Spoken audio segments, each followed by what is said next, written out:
El título del sermón hoy es escuchar la palabra de Dios ante el trauma. Es un título muy sugestivo. Podemos ir reflexionando algunas de estas cosas. Yo creo que nuestro trabajo más importante como creyentes, hermanos, como iglesia, es aprender a vivir escuchando la palabra de Dios. Ese es el trabajo del cristiano. Si algo tenemos que esforzarnos en nosotros, en nuestra vida, en el diario vivir, es aprender a escuchar la palabra. Amén. Porque pues si no hay palabra, el pueblo perece, se desvía, se va. Entonces, es un desafío atrevernos a escuchar su voz en contextos o momentos donde estamos hasta el cuello. Miren, hermanos, es bien bonito escuchar la palabra de Dios cuando está entrando dinero, ¿sí o no? Dios, qué bendición. Pero cuando estamos en un momento de mucha tristeza, de mucho dolor, de mucho quebranto, escuchar la voz de Dios ahí es un desafío. ¿Cómo le hacemos para escuchar la voz de Dios cuando hay muerte de un ser querido que era joven, que era un bebé, que era un niño, de un esposo, de alguien que era el que traía la provisión al hogar? Hermanos, cuando esto sucede, ¿cómo podemos escuchar la voz de Dios ahí? ¿Están de acuerdo? ¿Se podrá, hermanos, entonces escuchar la palabra de Dios en situaciones de mucho dolor? ¿Podemos escuchar la voz cuando el sufrimiento llega a niveles donde nos agotan, es asfixiante? ¿Podríamos en ese momento abrir nuestro corazón y allí escuchar la voz de Dios para nosotros? Bueno, esto es lo que estaba pensando mientras yo estaba construyendo el sermón para ustedes. Y agarré una lectura del leccionario. Esta lectura también viene, pero es una lectura alternativa.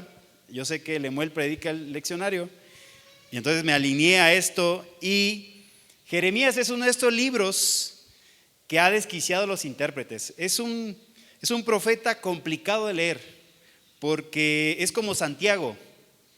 Mezclan todas las cosas, salta de un lugar a otro, es un chapulín, Jeremías, en fechas, en ideas, en conceptos. Y entonces Jeremías tiene de todo: oráculos, sermones, biografías, liturgia, himnos. Y cualquiera que intente descubrir el orden, realmente Jeremías es un profeta complicado, no lo encontramos cronológicamente. Así que Jeremías, en vez de redactar lo sucedido como si fuera un historiador, él va a interpretar los pasajes, va a interpretar la historia a la luz de la intervención de Dios en la historia humana. Miren, hermanos, la Biblia no es un libro de historia. No es como un libro de historia de México en el siglo XXI. La Biblia es un libro que va a entender el obrar de Dios en la historia. ¿Está bien? ¿Están de acuerdo? Y esto, pues, es la tarea de encontrar a Dios en un trauma, en un problema, como el exilio en Babilonia. Piensen en esto, hermanos. El pueblo de Dios, las tribus del sur, experimentaron la invasión de Babilonia en 3 momentos puntuales: 3 reinados, 3 reyes. Y de pronto, imagínense esta lucha, este esfuerzo, esta situación complicada en el pueblo de Dios. Llega a Babilonia, invade, mata al rey, recluta personas, se las lleva. Y piensen en la primera invasión, 597 antes de Cristo. El rey Joacim se rebela contra Nabucodonosor, le dice ya no. Y piensen, un día ustedes están en su casa, todo está normal, hay dinero, hay comida, están sus hijos, y ustedes son una familia importante, ¿no? de la ciudad. Y un día se levantan y empiezan a escuchar gritos, hay humo, hay gente, hay soldados marchando y entran a tu casa. Justamente, no a todas las casas, a algunas casas en específico de gente importante, gente que está en el gobierno, gente que tiene conexiones importantes, gente que tiene dinero, gente que está ahí y te secuestran a tus hijos. ¿Cómo sería esto? O de pronto tú estás con tu marido, vas caminando, sabes que hay movimientos, pero no entiendes muchas cosas y justo cuando ya van a llegar a tu casa, agarran a tu marido y se lo llevan. ¿Se imaginan cómo queda una sociedad de una situación así? Bueno, este es el tiempo de Jerusalén, de Jerusalén en el tiempo de Jeremías. Ahora, Jeremías redacta muy bien que Joacín, capítulo 36, agarró la palabra de Dios, la enrolló, la cortó y la tiró al fuego. ¿Ven lo importante, hermanos? Vean, todo Jeremías está hablando en nombre del Señor. Yo me imagino, hablar temas difíciles en la iglesia es complicado para los pastores. Hay pastores que, por ejemplo, cuando vamos a hablar del diezmo y algunas cuestiones que incluye el diezmo, tenemos que mandar a llamar a traer un amigo para que hable de dinero. No, el pastor tiene que hablar la palabra de Dios, hermanos. Y a veces traer la palabra de Dios en contextos difíciles, en contextos donde yo sé que el hermano no quiere escuchar lo que yo le voy a decir. El otro día, una hermana en la iglesia donde estaba me manda un mensaje y me dice: pastor, quiero hablar con usted. Le atiendo la llamada, platicamos y me dice: hay un hermano que me está acosando y necesito que lo detenga. Imagínense, ahí me ven mandando un WhatsApp: fulanito de tal, te invito a un café. Y obviamente no se esperaba, hermanos, de qué íbamos a hablar. Tomamos un café, hablamos de los hijos, hablamos de su familia, hablamos de sus negocios. Y le digo: mira, esta conversación es de este tema. No, pastor, no fui yo. Mira, te voy a decir una cosa. Aprovecha esta conversación de gracia de parte de Dios. Si lo estás haciendo, Dios te está diciendo: detente. Porque si no te detienes, van a haber problemas serios. Si yo fuera tú, le digo, escucharía. Mira, yo no te estoy preguntando si eres culpable o no eres culpable. Yo te estoy diciendo: aprovecha la palabra de Dios que viene ahorita hasta un café en son de armonía, de paz, y te está diciendo: no te desvíes, escúchame. Me dice: bueno, y ya no siguió defendiendo que era inocente. Dijo: bueno, pastor, ahí quedó. Me fui de esa iglesia y meses después me habla y me dice: pastor. Digo: ¿qué pasó? Me ando separando. Sí, ven, hermanos, cómo la palabra de Dios viene, pero a veces queremos que la palabra de Dios venga con ciertos elementos que nos deje como estamos. Y vean a Jeremías, porque es un libro que está luchando con los falsos profetas. Miren, lo peor que les puede pasar, hermanos, lo peor que le puede pasar como iglesia, como congregación, como cristiano, es que estés escuchando a alguien, es que estés escuchando a un profeta que diga que viene en nombre de Dios y no viene en nombre de él. El segundo rey que está ahí, bueno, hay otro que duró 3 meses, imagínense, Joaquín. Y en 3 meses solo aparece en el libro de Jeremías para decir: hizo lo malo delante de Dios. Hay otro, Sedequías. Fue un rey titubeante en la segunda invasión. Hace una alianza y después se rebela contra Nabucodonosor porque está escuchando la voz de otras personas. Está creyendo que Egipto va a venir a salvarlos y se apoderan de Jerusalén. Pero el problema de esta segunda invasión, hermanos, es que sitian al pueblo. ¿Saben lo que es sitiar? Sitiar es cortar agua, cortar víveres, cortar economía. Es encerrar al pueblo en su propia ciudad y que no salga ni entre nadie. ¿Se imaginan, hermanos, que de pronto tú vas a la tiendita y encuentras azúcar, encuentras jamón, encuentras comida, encuentras de todo? Y de pronto, conforme va pasando el tiempo, las familias ricas llegan a las tienditas y empiezan a comprar para tener 6 meses de alimentos, y tú llegas y ya empiezas a encontrar pocas cosas. ¿Se imaginan esto, hermanos? De pronto, después de un año de sitio, de estar ahí luchando por la comida, ¿qué hay? Hambre, inseguridad, miedo. Y ahora imagínate, don Pepe, el vecino de al lado, el que te prestó dinero cuando tus hijos necesitaban medicina, de pronto don Pepe cae en hambre y tu familia también. Encuentran 3 mazorcas de elote. Piensa esta historia, hermano. Y están ahí con 3 elotitos. Y don Pepe se empieza a agarrar a golpes con tu esposo. Don Pepe el vecino. Crecieron juntos tus hijos con sus hijos. ¿Sí te lo imaginas? Ahí están. Y don Pepe, este señor amable que dice buenos días, que te barría la banqueta de tu calle, hoy se está agarrando a golpes con tu marido por 3 elotes. Y en eso, que están forcejeando, don Pepe se cae, se golpea la cabeza y muere. ¿Sí se imaginan eso, hermanos?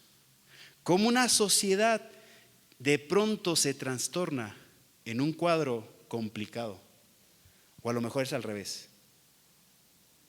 Don Pepe está forcejeando con tu marido y el que se cae es tu marido. ¿Cómo vuelves a ver a un hombre así? Esto es, hermano, lo que está pasando en el tiempo de Jeremías. Esta desesperación, esta hambre, este dolor. Y entonces Jeremías está diciendo, de Egipto no viene la salvación, hermanos. Y a veces nosotros somos titubeantes. Miren, yo he aprendido, ya llevo varios años de pastor, que la palabra siempre viene a tiempo. Siempre llega a tiempo, hermanos. La palabra llega a tiempo. Pero ¿saben qué? La dejamos ir. Y en vez de decirle a Dios, Señor, yo quiero confiar, quiero escuchar tu voz.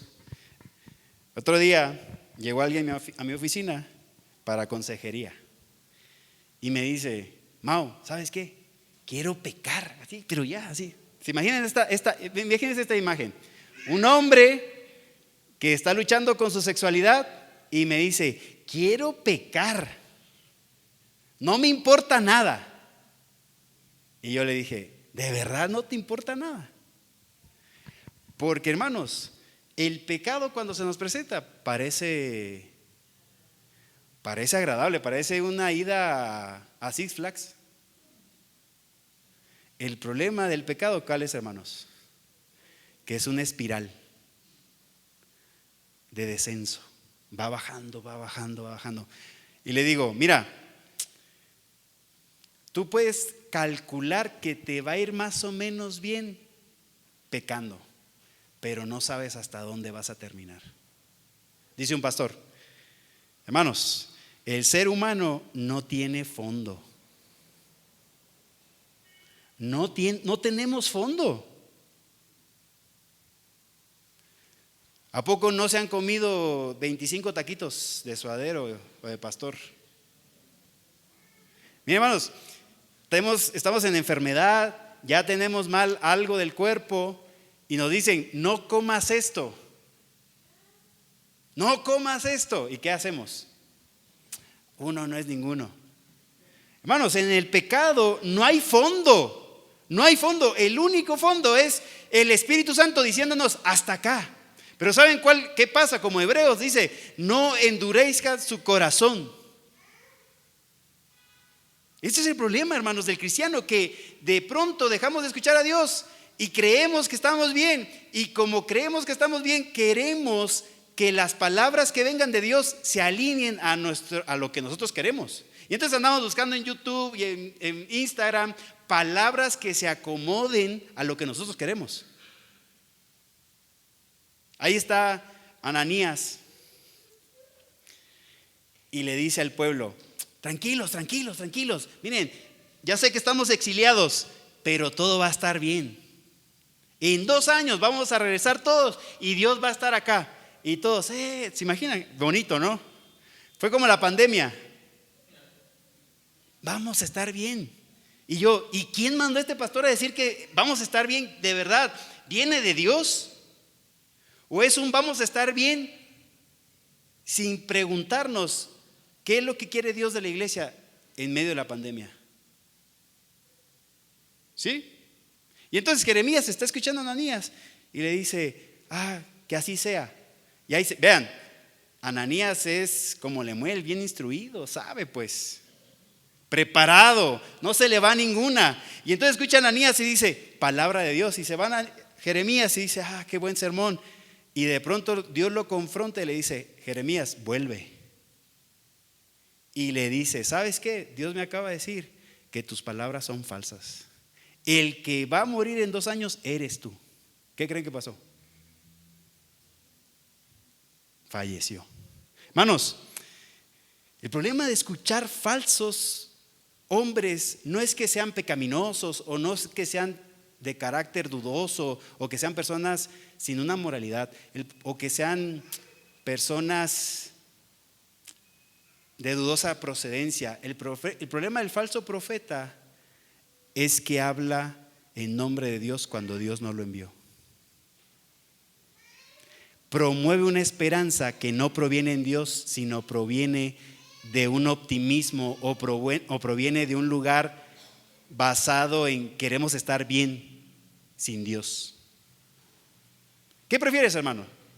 Escuchen, que el médico te diga, si no cambias tu vida, en 3 meses vas a fallecer, a escuchar, está bien, está muy sano. No he visto hombre más sano que usted. ¿Qué prefieren, hermanos? ¿Qué prefieren? ¿Y por qué preferimos una palabra de Dios adulterada? Que yo digo, estos pastores quieren ayudar a la congregación, quieren hacer algo bueno, pero promueven una esperanza que no proviene de Dios. Y hermanos, cuando nosotros estamos acostumbrados a escuchar una palabra que no proviene de Dios, cuando estamos en el trauma, cuando estamos en el dolor, cuando necesitamos fortalecernos con la palabra de Dios, como hay ausencia de esto, hay desesperación, hay dolor. Yo sé que a lo mejor este sermón es de estos sermones que hay que guardar ahí, porque a lo mejor hoy tu vida está bien, pero un día vas a entrar en conflicto, en quebrantamiento y necesitas escuchar estas palabras. El último rey que está ahí, o el gobernador, es Gedelías, que lo pone Nabucodonosor, lo levanta, lo pone y se levanta Ismael y otros 10 personas y lo matan. Porque yo no sé, hermanos, cómo escuchan a Jeremías. ¿A cuánto les gusta Jeremías 29:11? Hermoso texto, ¿sí o no? Se los recuerdo por si no se saben de cuál es la cita. Porque planes de bien y no de mal. ¿A poco no? Es de esos que hay que ponerlos en el cuadro de la sala. Es de esos que le mandas a alguien, planes de Dios, planes de bien tiene Dios para ti y no de mal. Es bonito, ¿sí o no, hermanos? Pero ¿saben cuáles son los planes de Dios para el pueblo? ¿Saben cuál es la voluntad de Dios para el pueblo? Cancún, una piñada, porque no piña colada, estamos. Cancún, Acapulco, estar en un camastro. Yo, sinceramente, si dijera planes de bien, yo me imagino eso. Un spa, aguas burbujeantes, amén. Bahías de Huatulco. Pero hermanos, los planes de Dios que Dios le reveló a Jeremías son 70 años en Babilonia, exiliados como un pueblo esclavizado.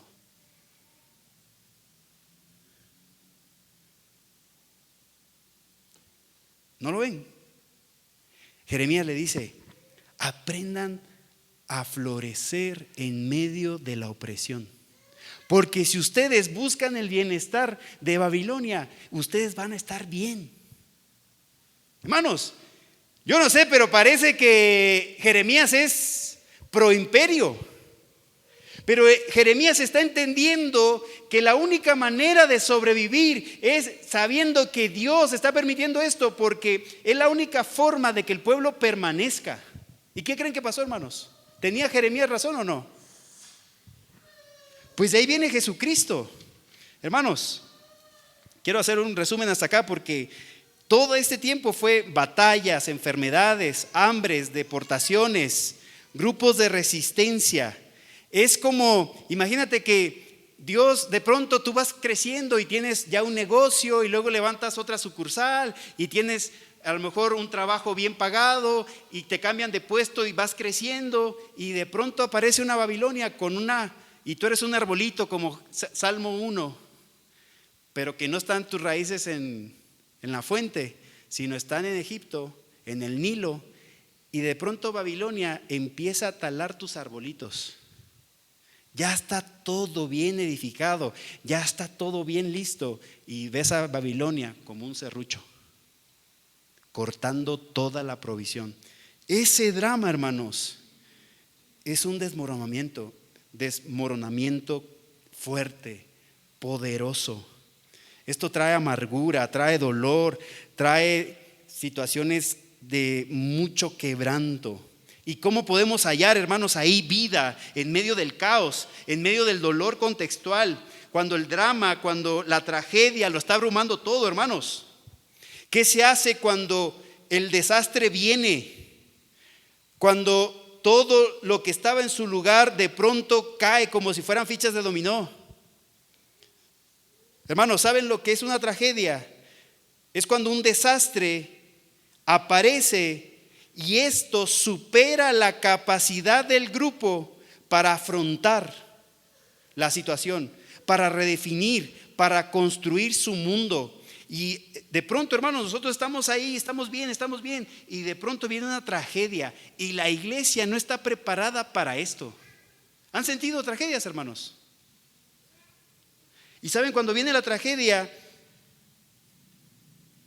es como lo que un día fue.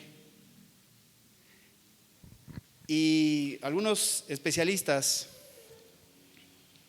creen que la tragedia te deja sin palabras. De pronto, escuchen esto, hermanos. De pronto nosotros estamos en un evento traumático y no podemos decir palabras. Lo único que hay es llanto, lo único que hay gemidos, lo único que hay gritos. Y a veces la iglesia es muy insensible a los traumas, a las tragedias, porque cuando alguien ha perdido todo lo que tiene, todo el piso, para nosotros es muy fácil llegar y decir: hermana, no llore, ya está con él. Pero hermanos, el dolor, la tragedia, el desastre cambia toda la perspectiva. Quiero mencionar algunas características del desastre. Primero, desborda las capacidades y recursos humanos. ¿Sí? Ya no hay. Miren, hermanos, tú puedes pagar a lo mejor una operación en cierto nivel. Pides un préstamo, lo pagas. Pero cuando de pronto la enfermedad cuesta $1,000,000, ya es tragedia. Cuando de pronto tienes que hipotecar, ya es tragedia. Cuando de pronto te engañaron, te robaron y tienes que vender tu patrimonio, ya es tragedia. Y ahí, hermanos, ¿cómo podemos escuchar la voz de Dios? O nos amargamos o nos ponemos, nos quitamos la vida porque el dolor es muy grande, o aprendemos a escuchar la voz de Dios ahí. Y Jeremías, hermanos, se está levantando con mucha fuerza, llorando. Porque es el profeta llorón, dicen.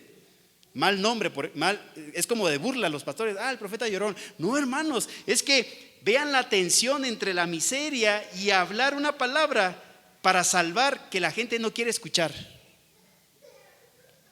Hermanos, los desastres causan daño a los cuerpos, al espíritu humano. Ya no hay sentido de vida. El desastre domina los sentidos, aplastan las respuestas humanas normales. ¿A poco no han querido acompañar a alguien que perdió en un accidente a 3 personas de su familia?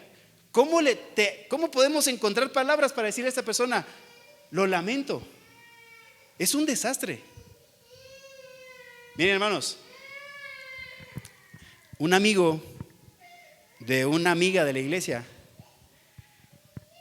en un viaje, en un vuelo, perdió a sus 2 papás, a sus 2 hermanos, y él quedó solo. Y entonces, platicando un día con este muchacho, me dice, un día venía manejando con mi tía, íbamos a San Cristóbal de las Casas, venía manejando y empezamos a ver piedras en el camino con versículos bíblicos. Bueno, aquí no sé si es común, pero allá en Chiapas, y un día yo, hago un paréntesis, voy viendo esas piedras y digo, ay, esta gente, estos cristianos, ¿por qué andan pintando las piedras, no? Así, tonto yo, cuestionando esto, ¿no? Esta motivación. Y entonces este muchacho dice que vio piedras pintadas y empezó a tomarles fotos para ver qué significaba, y encontró pasajes bíblicos. Y uno de esos pasajes, no me acuerdo cuál, pero seguramente era Jeremías, les impactó tanto con su tía que lo guardaron.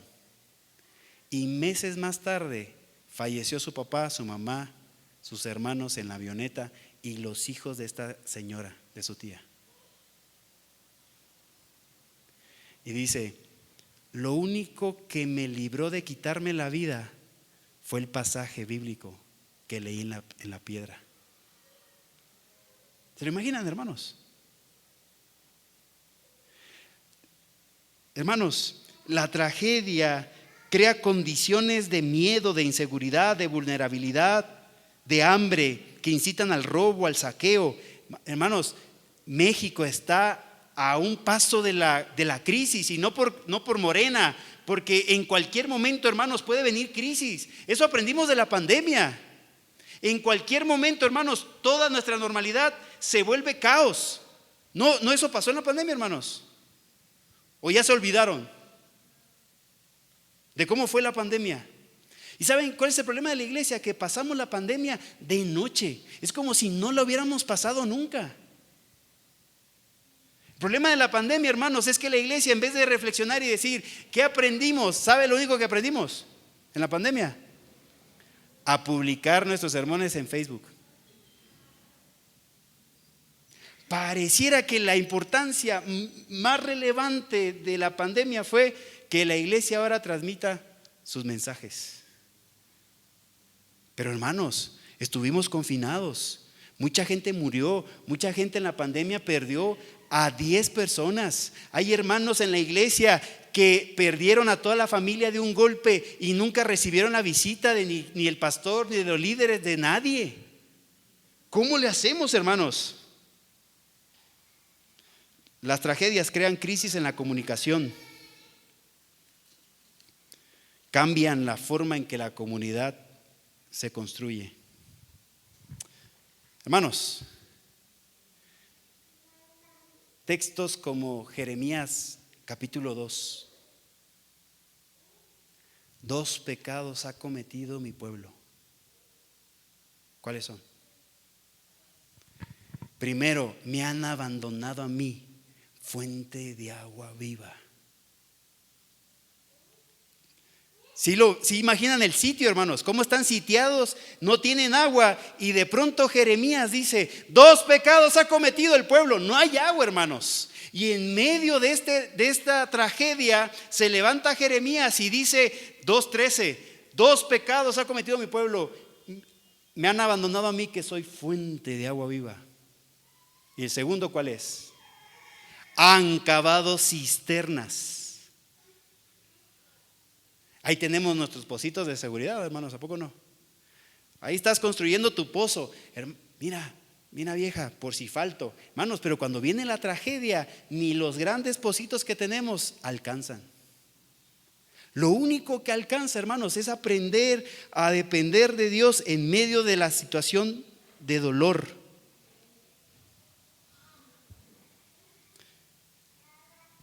A veces, hermanos, creo que este fue uno de los rostros más duros de la pandemia para mí.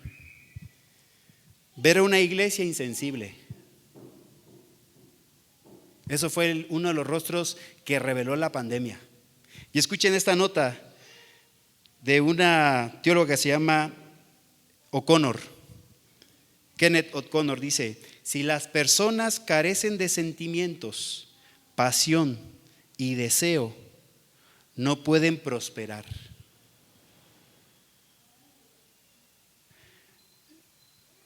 Otra vez, si las personas carecen de sentimientos, pasión y deseo, no pueden prosperar, ni contribuir a la sociedad, ni conectarse con Dios, tampoco pueden ser adoradores de Dios. Hermanos, a veces la iglesia piensa que somos estoicos. La iglesia piensa que entre más cara de limón ponga, más cristiano soy. ¿Sí o no? Entre más demuestre que estoy insatisfecho con la vida, más cerca de Dios estoy. Y miren, hermanos, esto fue la pandemia. No hubo un mensaje, no hubo una llamada, no hubo una visita, porque teníamos tanto miedo que nos aislamos. Y la iglesia dejó de ser la voz de Dios en medio de un dolor humano muy fuerte. Quiero terminar, hermanos.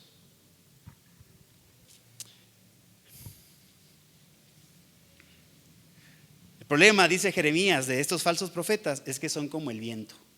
Ahorita en el texto acabamos de escuchar, ¿qué tiene que ver el trigo con la paja? ¿Saben cuál es el problema de la paja, hermanos?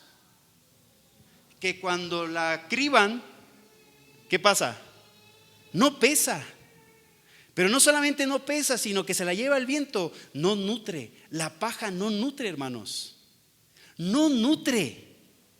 Este es el problema de... Miren, ustedes pueden estar ahorita pensando en los frijoles que van a llegar a comer, pero cuando uno tiene el corazón en la palabra y dice Jesús, miren, yo soy fuente de agua viva.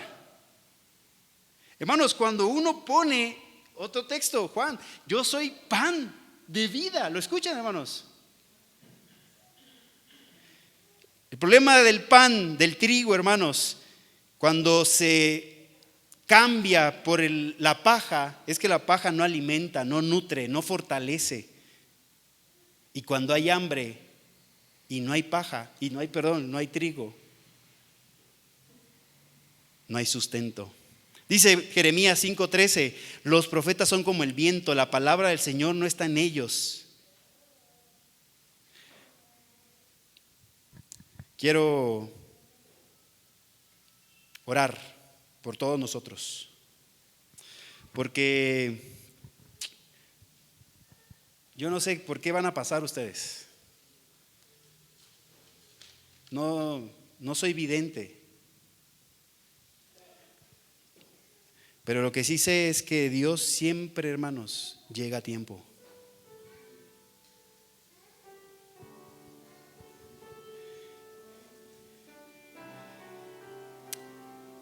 Y lo que Jeremías entendió de parte de Dios, ahí en Babilonia, le dice: cásense, tengan hijos, aprendan a vivir en Babilonia y Dios va a estar ahí. Porque a veces, hermanos, la tragedia nos va a poner en una situación diferente a la que estábamos, pero ahí vamos a ver a Dios, hermanos, obrando en nosotros. Y un día el lamento se cambiará en gozo, en felicidad, en danza. Un día todo este dolor, toda esta miseria, hermanos, va a ser agradecimiento. Pero mientras estamos ahí en el dolor, hermanos, necesitamos escuchar la voz de Dios. Necesitamos escuchar la voz de Dios, porque es lo único que va a sustentarnos. Y hermanos, y la palabra de Dios, cuando llega, fortalece los huesos, fortalece nuestro espíritu, fortalece nuestros corazones, nos saca, nos libra del lazo del cazador, nos libra de esta espiral de muerte, nos alinea al corazón de Dios, nos restaura, hermanos, nos sana las heridas. Porque esta es la palabra, hermanos. ¿A poco no han encontrado palabras que sanan el corazón, hermanos? Que son caldo de pollo para el alma, que son este alimento sólido, porque ahí está Dios, hermanos. Yo no sé, pero espero en el Señor, hermanos, que la tercera de la Ciudad de México sea una iglesia donde la palabra de Dios fluya, sustente. Y aunque el trauma venga, el desastre venga, nuestro corazón se mantenga ahí. Bonhoeffer, en un libro que se llama Cuidado Espiritual, él dice: cuando alguien fallece en el funeral, lo que debe aparecer es la palabra de Dios para guiar a los dolientes a que no se extravíen. Porque él dice, porque el dolor puede llevar al pecado. Así que cuando ustedes estén en el duelo, hermanos, atrévanse a escuchar la voz de Dios y no de los falsos profetas.